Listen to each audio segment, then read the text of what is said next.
सदगुरु कबीर कहते हैं बीजक में, अंध सो दर्पण वेद पुराना, दरवी कहाँ महारस जाना, जसखर चंदन लादे भारा, परिमल वास न जाने गंवारा। इस पद में उनका कहने का तात्पर्य यह है कि जो लोग सिर्फ वेद शास्त्र पढ़ते हैं, किसी भी प्रकार के शास्त्र, और उस शास्त्र के अनुसार अगर जीवन नहीं जीते हैं तो वो ठीक ऐसा ही है जैसे कि गधा के पीठ पर आप चंदन लाद दीजिए या शास्त्र लाद दीजिए तो उसे कोई फ़र्क नहीं पड़ता। उसके पीठ पर आम की लकड़ी है कि बेल की लकड़ी है कि चंदन की लकड़ी है, उसको सिर्फ बोझ का पता चलता है, उसे ये पता नहीं चलता कि मेरे पीठ पर चंदन की लकड़ी। सदगुरु कबीर यही बात कह रहे हैं कि जिस प्रकार गधे को ये पता नहीं चलता कि पीठ पर चंदन की लकड़ी है या फिर बेल की लकड़ी है कि आम की लकड़ी है कि बरगद की लकड़ी है या बबूल की लकड़ी है, इसी प्रकार जो तथाकथित शास्त्रज्ञ हैं, वेदज्ञ हैं, जो अपने आप को वेद का ज्ञाता मानते हैं, शास्त्रों का ज्ञाता मानते हैं, और जिन्हें ये मिथ्या दंभ है कि मैं वेद जानता हूँ, लेकिन उनके हृदय में मातृदेवो भव, पितृदेवो भव, आचार्य देवो भव का भाव जागृत ना हो सका, मानवता के प्रति करुणा प्रेम का भाव जागृत ना हो सका, जिसके भीतर शास्त्र का मिथ्या दंभ आ गया है, ज्ञान का दंभ आ गया है, ऐसे लोगों को सदगुरु कबीर कहते हैं कि फिर वो तो गधे की भांति है।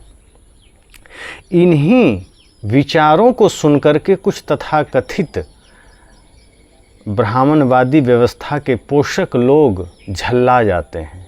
मेरे इसी चैनल पर आपने सुना होगा कि क्या वेद शास्त्र पढ़ने वाले गधा हैं, साफ उसमें दिया हुआ है। और उस प्रवचन को अगर आप पूरा सुनेंगे तो आप पाएंगे कि उसमें सदगुरु कबीर यही बात स्पष्ट से कह रहे हैं, और उसी चर्चा को मैंने रखा है कि जो लोग सिर्फ शास्त्र पढ़ते हैं, वेद पढ़ते हैं, लेकिन वेद के अनुसार नहीं चलते हैं, वो उन्हें साहब ने गधा कहा है। और गधा क्यों कहा? क्योंकि उसके पीठ पर बोझ लदा है। हमने भी वेद का, शास्त्र का, पुराण का, भागवत का बोझ लाद लिया, उसके अनुसार हमारा जीवन नहीं है, उस तरह से हमारे जीवन में प्रेम नहीं, करुणा नहीं, हमारे मन में नफरत है, घृणा है, ईर्ष्या है, द्वेष है, छल है, प्रपंच है, और हम अपने आप को वेद का ज्ञाता मान रहे हैं, शास्त्रों का ज्ञाता मान रहे हैं। तो सदगुरु कबीर कहते हैं ये तो शास्त्रों का बोझा लादना ही तो हुआ, क्योंकि शास्त्र में क्या है, शास्त्र का ज्ञान तो आपके आचरण में उतरा ही नहीं। तो बहुत से लोग इस पर अपनी राय दे रहे थे। तो मुझे लगता है कि जो अधिकांश कमेंट्स मैंने पढ़े हैं इस पर, वे लोग प्रवचन पूरा सुने नहीं हैं, वो टाइटल देख करके उटपटांग कमेंट्स करने लग जाते हैं। मैं सबसे निवेदन करूंगा कि किसी भी बात को बोलने से पहले, कमेंट्स करने से पहले आप उसको पूरा सुनिए और निष्पक्षता से समझिए। वो वेद शास्त्र का विरोध नहीं कर रहे हैं, वो किसी व्यक्ति विशेष का विरोध नहीं कर रहे हैं। सदगुरु कबीर कहते हैं कि जो सत्य बातें हैं, जो ज्ञान की बातें हैं, जो यथार्थ की बातें हैं, चाहे किसी शास्त्र में हो, आप उस शास्त्र को पढ़ते हैं तो उसको जीवन में उतारिए, शास्त्रों का बोझा मत लादिए। जैसे गधा अपने पीठ पर बोझा लादता है, उस तरह गधे की भांति शास्त्रों का बोझा मत लादिए। लेकिन ये बातें समझ में अगर नहीं आती है और आप कमेंट कर लेते हैं कि नहीं गधे आप हैं, तो आपके इस कहने से क्या हो जाएगा? हम तो सदगुरु कबीर की वो बातें रख रहे हैं जो सच में यथार्थ है। तो गधे कौन है ये साबित करता है कि आपने वेद भी नहीं पढ़ा है, और जब वेद ही नहीं पढ़ा तो आप मेरे वीडियो को या मेरे विचार को पूरा सुन भी नहीं रहे हैं। आप पूरा सुन लीजिए, उस पर मनन कीजिए। वो किसी का विरोध नहीं कर रहे हैं, वो वेद का विरोध नहीं कर रहे हैं। साहब ने तो कहा है कोई गुरु ज्ञानी जगत उलटी वेद बूझे। वे तो कहते हैं कि कोई गुरु का ज्ञानी है, कोई ऐसा गुरु, कोई ज्ञानी है जो जगत से विपरीत होकर, माया से विपरीत होकर, संसार से विपरीत होकर ज्ञान को बूझे, वेद को बूझे। वेद का अर्थ ज्ञान है। तो सदगुरु कबीर तो कहते हैं वेद किताब कहा कि झूठा झूठा जो न विचारे। वो तो कहते हैं वेद किताब को मैंने झूठा थोड़े कहा। उसको जो विचार नहीं करता है, सब कुछ एक ही नाव पर सवार कर दिया, एक ही तराजू में तौल दिया, चल रहा है मान्यता के, बस शब्दों की पूजा हो रही है, सत्य की पूजा नहीं चल रही है, चित्र की पूजा चल रही है, चरित्र की पूजा नहीं चल रही है। तो जो लोग ये कह रहे हैं कि ये कबीर अनपढ़ हैं, कबीर गंवार हैं, वो तो कुछ भी लिख गए और आप लोग भी गधे हैं। तो मैं निवेदन करना चाहूँगा, पहली बात तो कबीर अनपढ़ नहीं है। अगर अनपढ़ होते तो इतने शास्त्रों का मर्मज्ञ नहीं होते। और कोई ऐसा प्रमाण धरती पर नहीं है जो ये सिद्ध कर दे कि कबीर अनपढ़ है।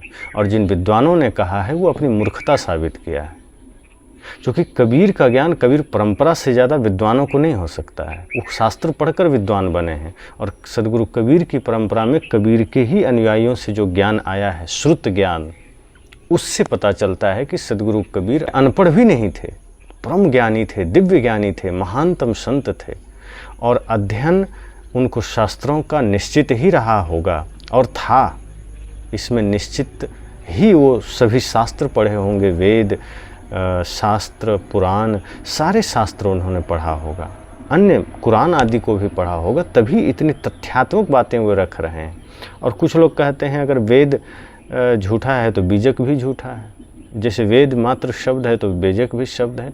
पर याद रखना, शब्द शब्द बहु अंतरा, शब्द में बड़ा फर्क होता है।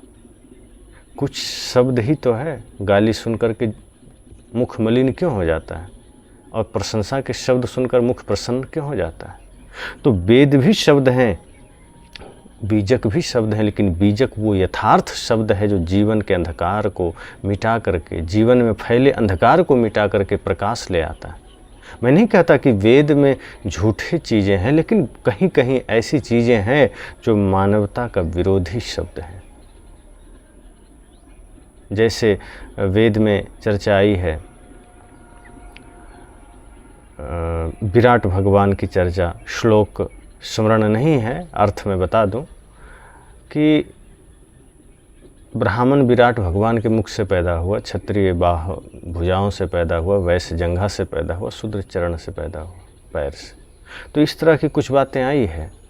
और कुछ नरमेध अश्वमेध की चर्चा आई है कि इस तरह से नरमेध होता था, अश्वमेध होता था, यम यमी का संवाद आया है। बहुत सारी ऐसी घटनाएं उसमें आई हैं जो ये दर्शाता है कि हमारे ऋषि उदार तो थे, किसी भी घटना को, किसी भी चर्चा को उन्होंने स्पष्टता से रखा है। तो बीजक किससे कहानियों की किताब नहीं है, बीजक किसी के निंदा शिकायत का किताब नहीं है, ये जीवन के यथार्थ का किताब है। मैं कौन हूँ, जगत क्या है, जगत से मेरा क्या संबंध है, ये सृष्टि क्या है, और जीवन यात्रा हम कैसे बढ़िया से जी सकते हैं, ये किताब है।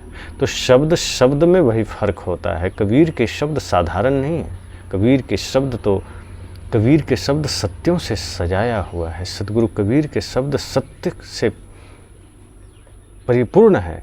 इसलिए जो लोग ये समझते हैं कि वेद शास्त्र की बात जो कबीर ने किया है वो ऐसे ही कर दिया, तो आप कान खोल कर सुन लीजिए, जागृत होकर सुनिए। उन्होंने गधा वेद पढ़ने वाले को नहीं कहा है। और यदि आपको लग रहा है कि पढ़ करके कि आप गधा हैं, इसका मतलब है कि आपने ठीक से पढ़ा नहीं है, और ना पढ़ने के वजह से ये गलतफहमी जागृत हुई है। सदगुरु कबीर गधा उसे कह रहे हैं जो पढ़ा तो है, लेकिन उसने उस पढ़े हुए ज्ञान को जीवन में उतारा नहीं है, उस ज्ञान को आचरण में उतारा नहीं है। और जब ज्ञान आचरण में नहीं उतरता है, जब ज्ञान आपके आदर्शों में नहीं उतरता है, तो फिर वो शास्त्र, वो सारे शास्त्र उसी भांति है जैसे गधे के पीठ पर बोझा लाद दिया जाए। तो सदगुरु कबीर यही बात करते हैं। इसलिए सभी लोग सुनते हैं तो पहली बात मैं ये आग्रह करूँगा कि सारे विचार को आप गहराई से सुनिए। सदगुरु कबीर के विचार खुली आँखों से और जागृत हो करके सुनने की ज़रूरत है। आप मुख में कोई पक्षपात के भाव लेकर सुनेंगे, मान्यता को लेकर सुनेंगे, तो शायद आप अधूरे रह जाएंगे, आप समझ नहीं पाएंगे। इसलिए सदगुरु कबीर के विचार बड़े ही अनूठे होते हैं। तो उनको सुनने के लिए थोड़ी निष्पक्षता के साथ सुनिए, विवेक के साथ सुनिए, विचार के साथ सुनिए। वो किसी को डायरेक्ट गलत सही नहीं कह रहे हैं, वो सत्य के आधार पर निर्णय देते हैं, वे यथार्थ बात रखते हैं। और यथार्थ में जब जो कसौटी पर खरा उतरता है उसका सम्मान करते हैं, यथार्थ की कसौटी में जो खरा नहीं उतरा फिर उसको त्याग देते हैं। तो इसलिए वेद की टेव पढ़ने वाला वेद शास्त्र पढ़ने वाला गधा है। इसका तात्पर्य सदगुरु कबीर का इतना ही है कि वेद शास्त्र पढ़ तो रहे हैं लेकिन उसका ज्ञान आचरण में नहीं है। वेद शास्त्र पढ़ तो रहे हैं लेकिन वो सिर्फ मस्तिष्क में है, तो वो गधे के समान हुआ कि पीठ पर बोझा लाद लिया, पर चंदन है कि बरगद है कि बबूल है उसे पता ही नहीं चल रहा। तो हम रामायण पढ़े कि वेद पढ़े कि भागवत पढ़े कि गीता पढ़े, हमें कोई फ़र्क ही नहीं पड़ रहा। हमारे जीने में कोई बदलाव ही नहीं आया, हमारे बोलने में बदलाव नहीं आया।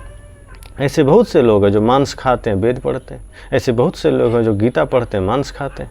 तो सदगुरु कबीर कहते हैं फिर तो आप गधे की भांति हैं ना, कि पीठ पर तो गीता लदा हुआ है, पीठ पर आपके वेद लदा हुआ है और आपका आचरण राक्षसों की भांति है। फिर आप वेद मर्मज्ञ कहाँ से हो गए? वेद मर्मज्ञ होने का मतलब है मनसा वाचा कर्मणा पवित्र हो जाना। आपके जीवन में अहिंसा आपका धर्म बन जाए, आपके जीवन में सत्य ही आपका धर्म बन जाए, आपके जीवन में प्रेम करुणा ही आपका धर्म बन जाए, दया ही आपका धर्म बन जाए। जिस दिन ये हो जाएगा आप समझ लीजिए आप वेदज्ञ हैं, आप शास्त्रज्ञ हैं। बस।